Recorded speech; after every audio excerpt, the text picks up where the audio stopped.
الحمد لله نحمده ونستعينه ونستغفره ونؤمن به ونتوكل عليه ونعوذ بالله من شرور أنفسنا ومن سيئات أعمالنا من يهده الله فلا مضل له ومن يضلله فلا هادي له وأشهد أن لا إله إلا الله وحده لا شريك له وأشهد أن سيدنا ومولانا محمدا عبده ورسوله صلى الله تعالى عليه وعلى آله وأصحابه وأزواجه وذرياته وبارك وسلم تسليما كثيرا أما بعد فأعوذ بالله من الشيطان الرجيم بسم الله الرحمن الرحيم يا أيها الذين آمنوا ادخلوا في السلم كافة ولا تتبعوا خطوات الشيطان إنه لكم عدو مبين آمنت بالله صدق الله العظيم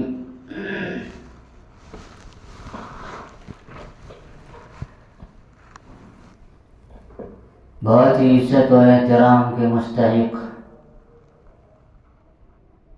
محترم بزرگوں دوستوں اور میرے دینی ایمانی بھائیوں،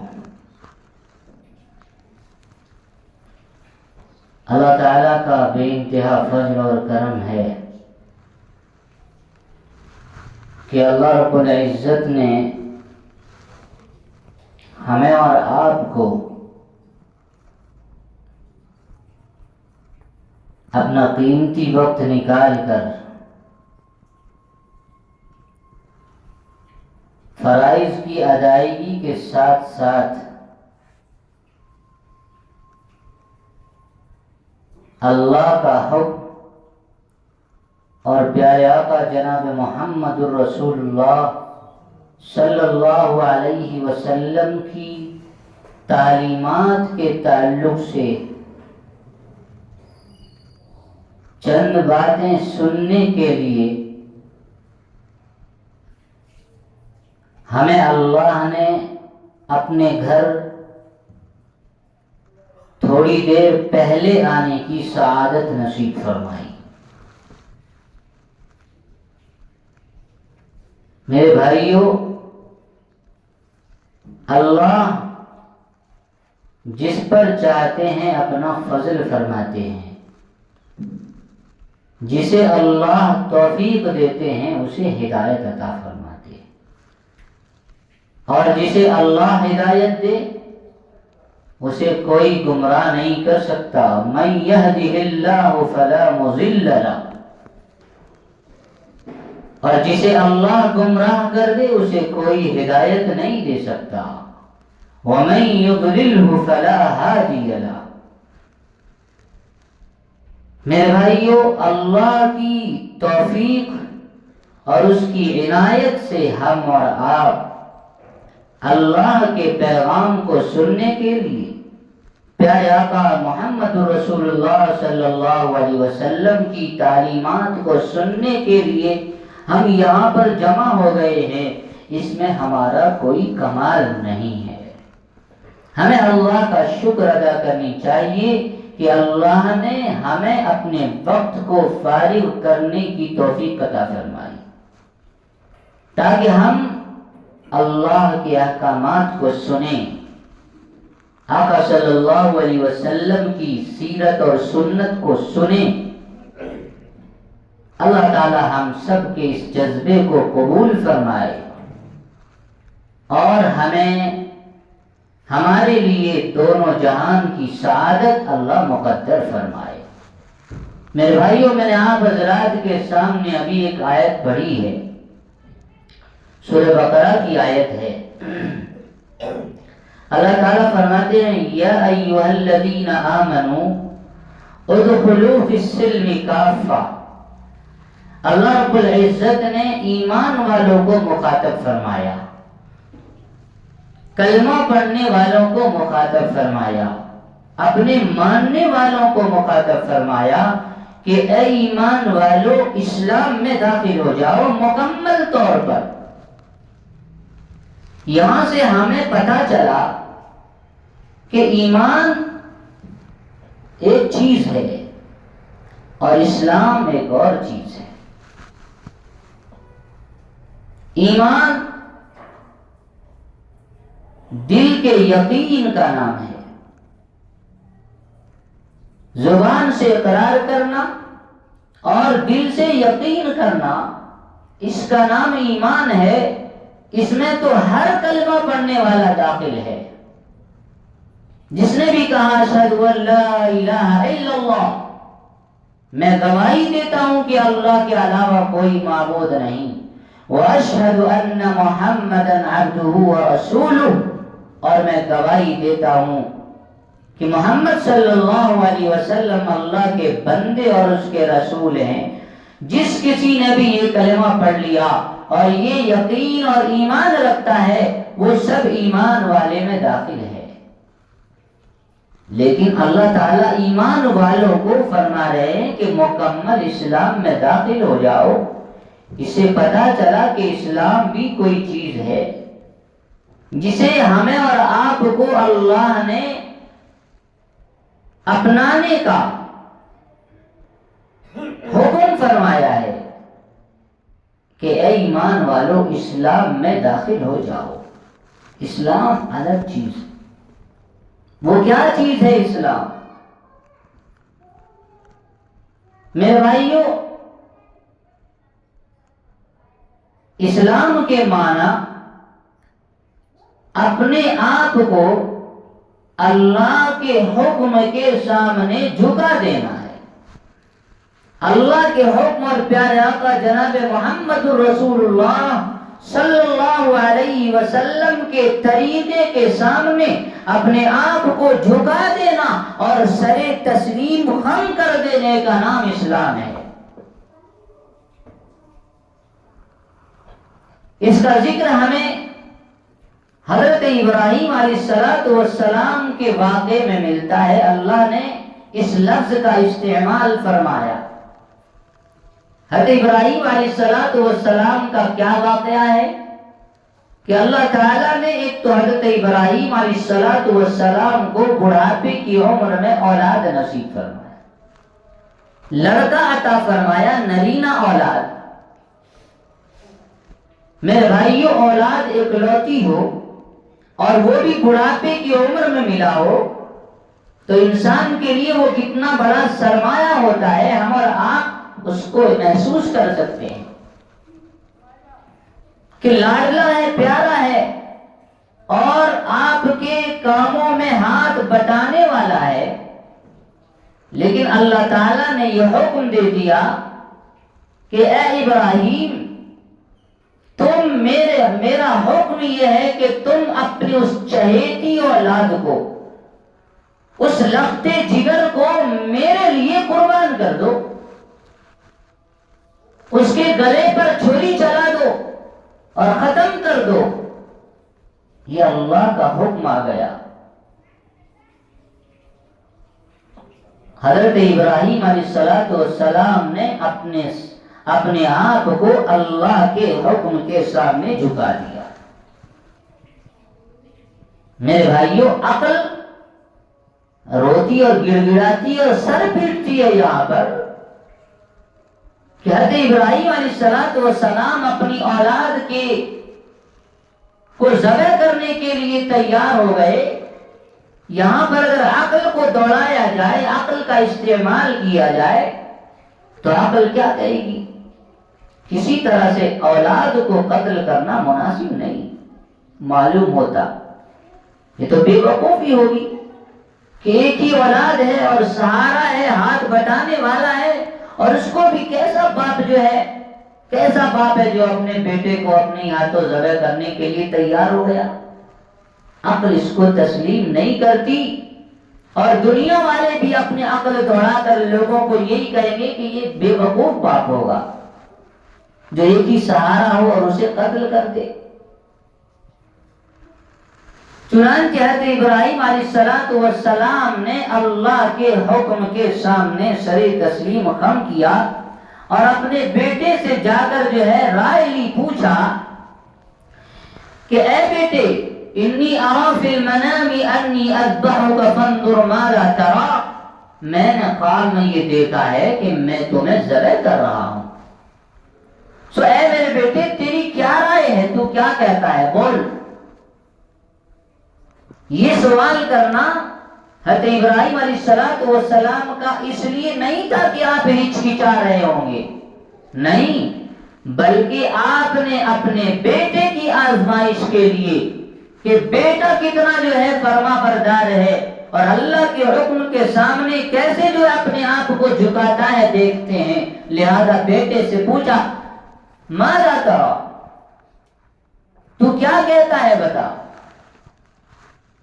میرے بھائیو، بیٹا وہ جو ابراہیم کا ہو اور جس کی پشت میں پیارے آقا جناب محمد رسول اللہ صلی اللہ علیہ وسلم جو نبی آخر الزمان بن کر آنے والے ہیں، وہ اولاد بھلا کیسے ہو سکتا تھا کہ وہ مکر جاتا اور انکار کر دیتا، بلکہ کہہ دیا یا ابت فعل ما تؤمر ستجدنی انشاءاللہ من الصابرین، کہ اے میرے ابا، اللہ نے جو آپ کو حکم دیا ہے آپ اس کو کر گزریے، انشاءاللہ مجھے صبر کرنے والا پائیں گے۔ تو یہاں پر اس واقعے میں اللہ تعالیٰ نے قرآن کریم میں ذکر فرمایا فَلَمَّا أَسْلَمَا وَتَلَّهُ لِلْجَبِينِ، کہ دونوں باپ بیٹے اللہ کے حکم کے سامنے اپنا سر تسلیم خم کر دیے اور اللہ کے حکم کو پورا کرنے کے لیے تیار ہو گئے۔ یہ ہے فرما برداری اور یہ ہے اسلام، کہ اللہ تعالیٰ فرما رہے یا ایھا الذین آمنوا ادخلوا فی السلم کافہ، تم نے کلمہ تو پڑھ لیا ہے، تم نے اقرار تو کر لیا ہے، لیکن اب اس کا ثبوت پیش کرو کہ اللہ کا حکم یہ ہے، اس حکم کو پورا کرنے کے لیے تیار ہو جاؤ۔ ادخلوا فی السلم کافہ، کہ اللہ کے حکم اسلام میں مکمل طور پر داخل ہو جاؤ، یہ اللہ کا حکم ہے۔ چنانچہ حضرت ابراہیم علیہ السلام اور اس کے دونوں بیٹوں نے اللہ کے حکم کے سامنے اپنے آپ کو جھکا دیا۔ میرے بھائیو ذرا سوچیں، ہم سب ایمان والے کہلاتے ہیں،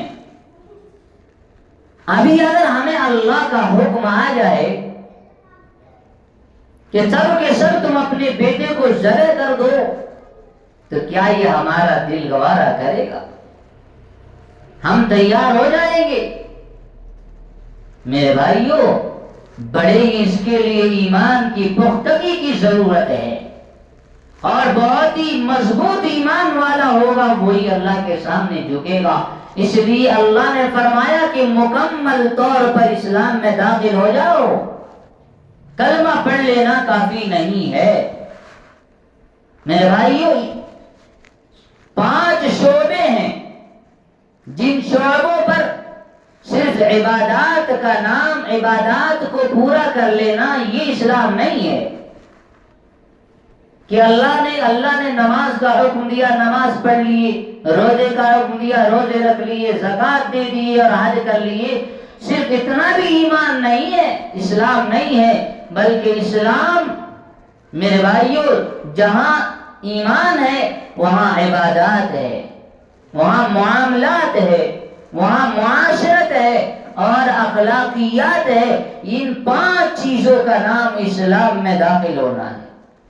اسلام میں داخل انسان اس وقت ہوگا جب ایمان کے ساتھ ساتھ عبادات کو بھی بجا لائے گا اور عبادات کے ساتھ معاملے میں بھی وہ کھڑا ہونا چاہیے اور اس کے معاشرے میں وہ اچھا ہو اور اس کے اخلاق بھی درست ہوں. ان 5 چیزوں کا نام اسلام ہے. اسلام میں داخل ہونے والا وہ شخص ہے جو اپنا یقین بھی مضبوط ہے اس کا اللہ پر, عبادات میں بھی وہ پورا ہے کہ ساری عبادتیں اللہ کا بجا لاتا ہے اور معاملات بھی اس کے درست ہیں اور معاشرے میں بھی وہ اچھا انسان کہلاتا ہے اور اس کے اخلاق بھی بہت درست ہیں. کسی کو اس کے ذات سے تکلیف نہیں ہوتی. میرے بھائیوں, یہ ہے اسلام کے ایمان کے ساتھ ساتھ عبادات, معاملات, معاشرت, اخلاق, یہ ساری چیزوں کو اپنانے کا حکم اللہ تعالیٰ دے رہے ہیں. اور یہ چیزیں آپ کو صحابہ کرام رضوان اللہ تعالی علیہم اجمعین کی زندگی میں آپ کو ملے گی کہ وہ اللہ کے تمام حکموں کے سامنے اپنا سر تسلیم خم کر دیا کرتے تھے.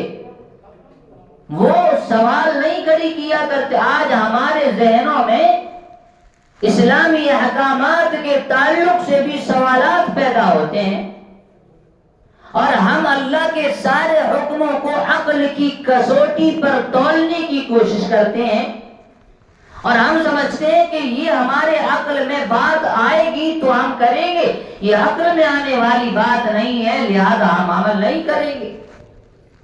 میرے بھائیوں, عقل انسان کو یہ گمراہ بھی کر دیتا ہے. میرے بھائیو, اللہ تعالیٰ نے انسان کو علم حاصل کرنے کے ذرائع عطا فرمائے ہیں.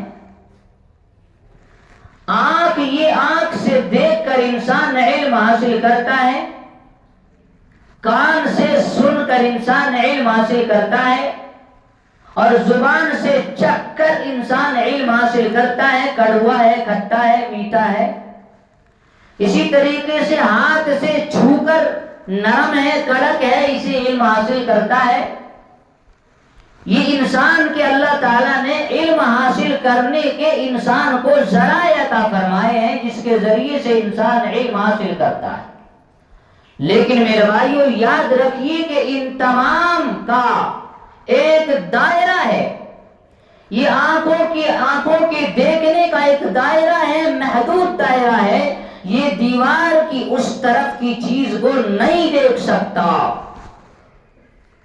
کانوں کے سن کر جس سے علم حاصل کرے گا, اس کا بھی ایک محدود دائرہ ہے کہ آدھا کلومیٹر یا پونا کلومیٹر تک اس کی آواز کسی کی سن سکتا ہے, اس سے زیادہ دور کی آواز وہ نہیں سن سکتا. اور ناک کے ذریعے سے سونگے گا, سونگ کر علم حاصل کرے گا جب اس کے ناک کے کوئی چیز قریب ہوگی یا پھر ہوا چلتی ہوئی آ کر اسے کوئی بدبو یا خوشبو سنا دے. لیکن اور بھی کہا بہت دور میں کہیں جو ہے بدبو پھیلی ہو, خوشبو پھیل رہا ہو تو وہ نہیں سن سکتا. اسی طریقے سے چکھنے کی اور ہاتھ سے چھونے کی چیز, یہ جو علم کے اللہ نے ذرائع عطا فرمائے ہیں, اس کا ایک دائرہ ہے, محدود دائرہ. اسی دائرے کے اندر تک یہ ساری چیزیں کام کرے گی, اس سے علاوہ کوئی یہ کام نہیں کرے گی. یہ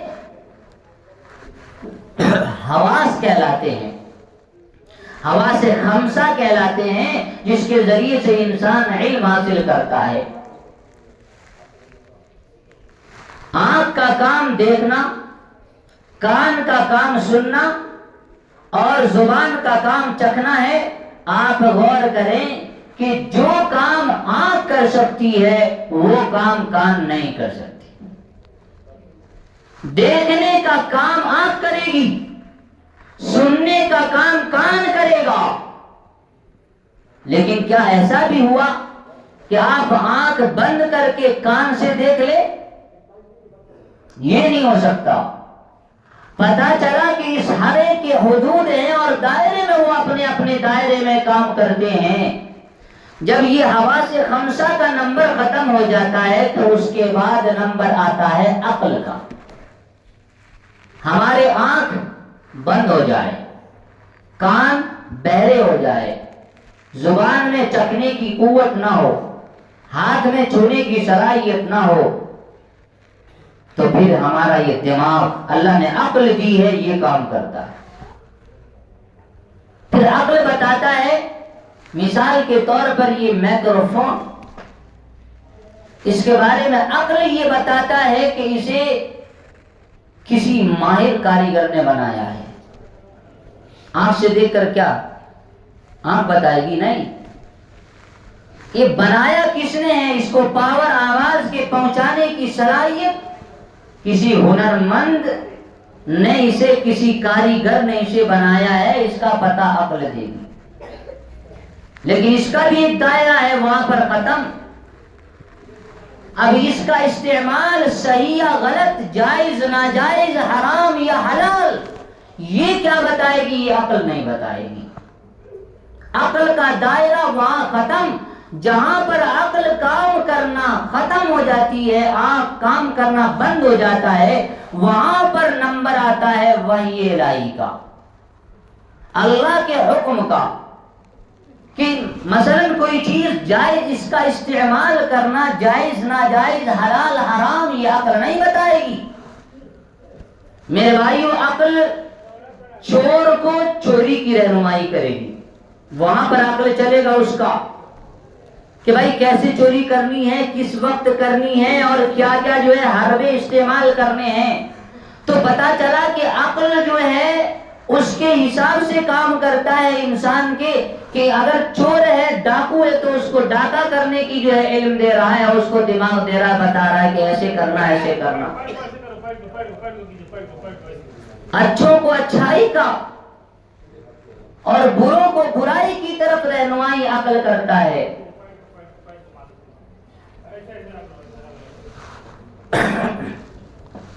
لیکن حلال حرام، جائز ناجائز، اچھا یا برا، کیا چیز اچھی ہے، کیا چیز بری ہے، کیا جائز ہے، کیا ناجائز ہے، یہ عقل نہیں بتائے۔ اس کا تعلق وحی سے ہے، اور وحی کا نمبر عقل کے بعد آتا ہے۔ لہذا ہم اگر عقل کی کسوٹی پر اللہ کے احکامات کو تولنے جائیں گے تو یہ ایسا ہی ہے جیسا کہ ہم کان کے ذریعے سے آنکھ کا کام لیں۔ ہم کان کے ذریعے سے آنکھ کا کام نہیں لے سکتے۔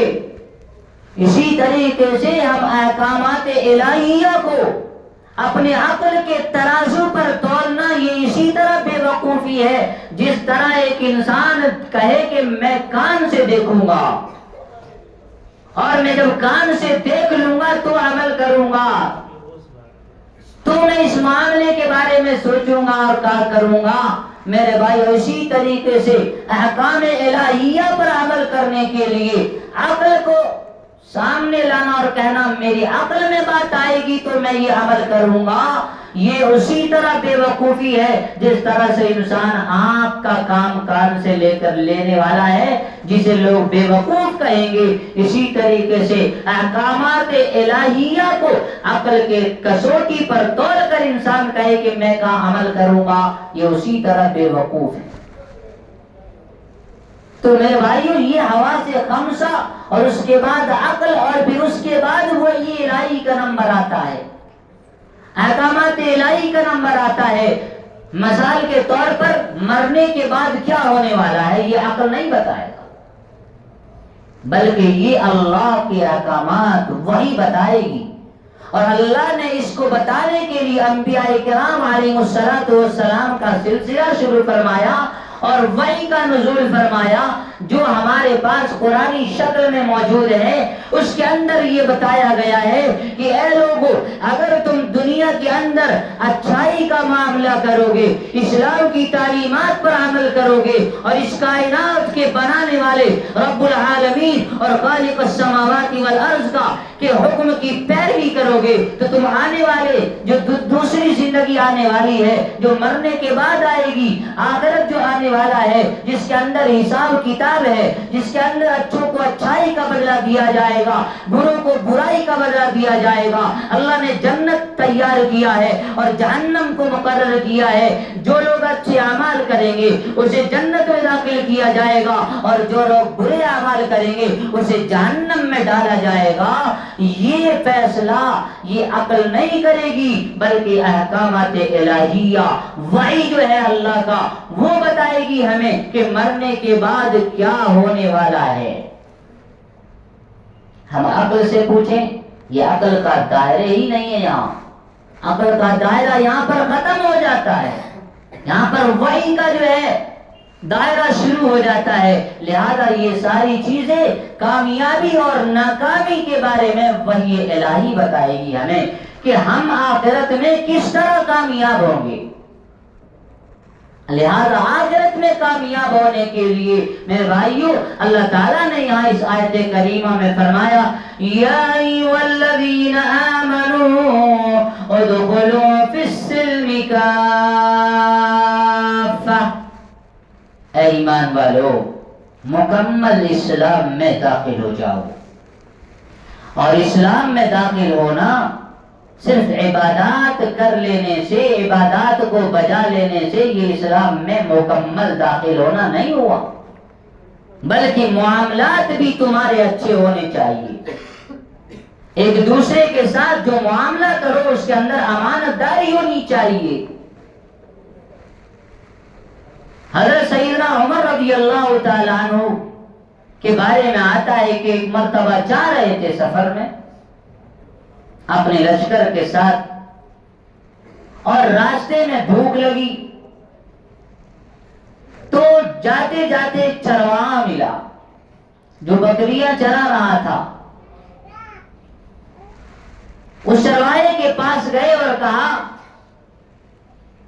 کہ مجھے جو ہے کچھ دودھ دے دو۔ اس زمانے میں لوگ خدمت کیا کرتے تھے، ذاتی مال سے لوگ خدمت کیا کرتے تھے۔ مسافر اگر ہوں تو ان کو کچھ دودھ دے دیا، کچھ توشہ وغیرہ رہا تو اس کو کھلا دیا، یہ خدمت کیا کرتے تھے۔ حضرت عمر رضی اللہ تعالیٰ نے اس چرواہے کے پاس گئے اور کہا کہ ہمیں دودھ دے دو، تو اس چرواہے نے کہا کہ معاف کیجئے، یہ میری بکری نہیں ہے، لہذا میں آپ کو دودھ نہیں دے سکتا۔ حضرت عمر رضی اللہ تعالیٰ عنہ نے اس کو آزمانے کے لیے کہا کہ اچھا تم ایسا کرو، مجھ سے تم ایک بکری بیچ دو، میں تمہیں اس کی رقم دے دیتا ہوں، یہ رقم تمہیں کام آ جائے گا اور یہ بکری ہمیں کام آ جائے گی، ہم جو ہے گوشت اس کا کھا لیں گے۔ تو اس شخص نے کہا کہ یہ بکری میری نہیں ہے، میرے مالک کی ہے۔ تو حضرت عمر نے فرمایا کہ تمہارا مالک ابھی کہاں دیکھ رہا ہے، تم کہہ دینا اپنے مالک سے کہ بھیڑیے نے اٹھا لیا، کچھ بہانے کر دینا، ایسا تو ہوتا ہے جنگلوں میں بھیڑیے لے جاتے ہیں کبھی کبھار، لہذا اس طرح کہہ دینا اپنے مالک کو۔ تو اس نے کہا فَأَيْنَ اللَّهُ، میرے مالک کو نہیں پتا کہ میں نے بیچا ہے یا بھیڑیے نے کھا لیا ہے، لیکن اللہ تو میرا دیکھ رہا ہے، لہذا میں اللہ کے سامنے کیا جواب دوں گا؟ دنیا میں تو یہ معاملہ ہو جائے گا، میں آپ سے فروخت کر دوں گا یہ بکری اور مجھے کچھ رقم مل جائیں گے اور میں اپنے مالک سے بہانہ کر لوں گا، لیکن جو اللہ ہے، جو اوپر سب کو دیکھ رہا ہے، سب کی ایک ایک حرکت سے واقف ہے، اس کے پاس کیا جواب دوں گا؟ اس وقت حضرت عمر رضی اللہ تعالیٰ عنہ نے فرمایا تھا کہ جب تک تمہارے جیسے لوگ دنیا میں موجود رہیں گے کوئی ظالم ظلم کی جرات نہیں کرے گا۔ میرے بھائیو، یہ ہے امانت داری جو اسلام کی تعلیمات میں سے ہے۔ کہ انسان کے اندر ایسا نہیں ہے کہ وہ عبادت تو کر رہا ہے لیکن امانت داری میں کھوٹا ہے، وہ امانت دار نہیں ہے، مسجد میں مسلمان نظر آتا ہے اور بازار میں جا کر دھوکے دے رہا ہے۔ یہ ایمان والوں کی صفت نہیں۔ اسلام میں داخل ہونے کے لیے، ایمان پر عمل کرنے کے لیے امانت داری بھی ہونی چاہیے۔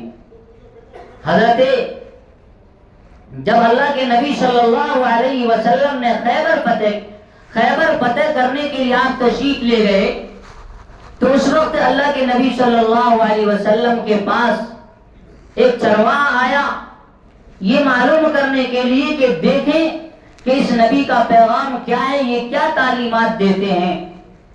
چونکہ اللہ کے نبی صلی اللہ علیہ وسلم اپنے صحابہ کرام کے لشکر کے ساتھ گئے تھے، لڑنے کے لیے گئے تھے، لہذا اس نے جو ہے صحابی سے معلوم کیا اور کہا کہ تمہارا سردار کہاں ہے؟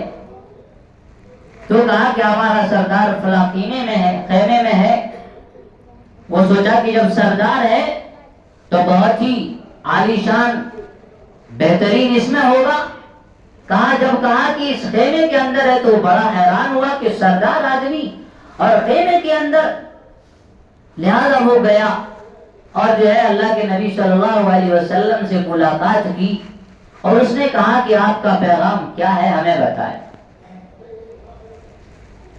کہا کہ میرا پیغام یہ ہے کہ اللہ کو ایک ماننا اور اس کے احکامات کی پابندی کرنا، اور اس وقت اللہ کا حکم ہے کہ ہم جو ہے جہاد میں نکلے ہوئے، اللہ کے راستے میں نکلے ہوئے ہیں۔ اس نے کہا کہ اگر میں ایمان لے آؤں، آپ پر ایمان لے آؤں، کلمہ پڑھ لوں تو آپ میرے ساتھ کیا کریں گے؟ تو اللہ کے نبی صلی اللہ علیہ وسلم نے فرمایا کہ ہم تمہیں گلے سے لگا لیں گے اور ہم جو ہے اللہ تعالیٰ تمہیں جنت عطا فرمائیں گے اور تمہارے اندر جو ہے تمہارے بدن سے جو بدبو آ رہی ہے اللہ خوشبو میں تبدیل فرما دیں گے۔ وہ حیران ہو گیا، کہا کہ آپ ہمیں گلے لگا لیں گے؟ میں اتنا میلا کچیلا ہوں، میرے بدن سے بدبو آ رہی ہے، آپ مجھے گلے لگا لیں گے، آپ مجھے بھائی بنا لیں گے؟ اللہ کے نبی نے فرمایا ہاں، ہم تمہیں اپنا بھائی بنا لیں گے، اپنے گلے سے لگا لیں گے۔ اور اللہ تعالیٰ کہا کہ اس وقت میرے لیے کیا ہے، میں کیا کروں؟ کلمہ پڑھ لیا، وہ مسلمان ہو گیا، کہا کہ اس وقت میں کیا کروں؟ اللہ کے نبی صلی اللہ علیہ وسلم نے فرمایا کہ اس وقت جو ہے ایک ہی ہمارے سامنے عمل ہے، نہ نماز کا وقت ہے کہ میں تمہیں نماز پڑھنے کہوں، نہ روزے کا مہینہ ہے کہ روزہ رکھنے کے لیے کہوں۔ ابھی تو ایک ہی عمل ہے کہ اللہ کے راستے میں ہم لوگ جو ہے لڑنے جا رہے ہیں، اسی میں حصہ لینا ہے۔ اگر جیت کر آئے تو غازی اور اگر مر گئے تو شہید کہلائیں گے۔ اب کیا بات ہوئی؟ اللہ کے نبی صلی اللہ علیہ وسلم نے کہا کہ اچھا اب میں ان بکریوں کو کیا کروں؟ کہا کہ اب جو ہے تم اس مالک کو، جو اس کا مالک ہے اسے بکریاں دے کر آ جاؤ۔ چنانچہ وہ چرواہا نکلا بکریوں کا ریوڑ لے کر اور جا کر جو ہے، حالانکہ یہاں پر دیکھیے ذرا کہ اللہ کے نبی صلی اللہ علیہ وسلم چونکہ مال جو ہے غیروں کا تھا، چاہتے تو اسے جو ہے یہ کر لیتے، مال غنیمت کے طور پر رکھ لیتے اور نہیں واپس کرواتے، لیکن امانت تھی اس شخص کے پاس، کہا کہ پہلے اسے امانت واپس کر کے آؤ۔ لہذا اس چرواہے نے اس امانت کو جا کر واپس کیا اور واپس آ کر وہ جو ہے اللہ کے نبی صلی اللہ علیہ وسلم کے ساتھ اس جو ہے غزوے میں شریک ہوا اور شہادت کا جام نوش فرمایا۔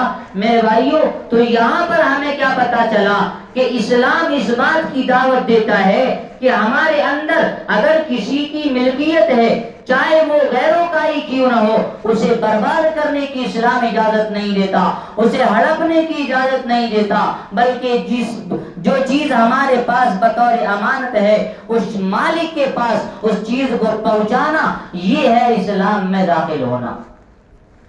اسلام ایسے وقت میں بھی ہماری رہبری کرے، ہماری رہنمائی کرے کہ ہم اسلام کے دامن کو ایسے وقت میں بھی نہ چھوڑیں جبکہ ہمارے سامنے کفر کا مقابلہ ہو رہا ہو اور کافروں کا ہی مال کیوں نہ ہو، لیکن اگر ہمارے پاس بطور امانت ہے لہذا اس امانت کو پہنچانا یہ ایمان والوں کا کام ہے، اور یہ ہے اسلام میں داخل ہونا۔ حضرت حذیفہ بن یمان رضی اللہ تعالیٰ عنہ کے بارے میں آتا ہے کہ جب غزوہ بدر کا موقع تھا، اللہ کے نبی صلی اللہ علیہ وسلم مدینے میں تیاری کر رہے، حضرت حذیفہ بن یمان یہاں پر جو ہے مکہ کے اندر ایمان قبول کر لیے اور نکل کھڑے ہوئے مدینہ اللہ کے نبی صلی اللہ علیہ وسلم سے ملاقات کرنے کے لیے۔ راستے میں ابو جہل مل گیا، پکڑ لیا دونوں باپ بیٹوں کو اور کہا کہ اچھا تم ایمان قبول کر کے محمد صلی اللہ علیہ وسلم کے پاس جا رہے ہو تاکہ تم وہاں پر جا کر ہمارے خلاف لڑائی لڑو گے، ہمارے خلاف جہاں لڑنے کے لیے آؤ گے، لہذا پکڑ لیا اور کہا کہ تمہیں نہیں جانے دوں گا۔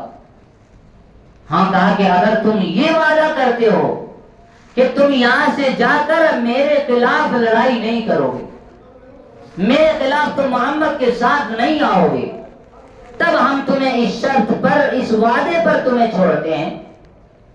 چنانچہ حضرت حذیفہ بن یمان دونوں باپ بیٹوں نے یہ ابو جہل سے یہ معاہدہ کر لیا، یہ عہد کر لیا کہ ہاں ہم جو ہے وعدہ کرتے ہیں ہم تمہارے خلاف لڑنے نہیں آئیں گے۔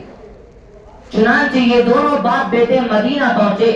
مدینہ پہنچنے کے بعد اللہ کے نبی صلی اللہ علیہ وسلم نکل کھڑے ہوئے تھے، وہاں سے راستے میں ملاقات ہوئی۔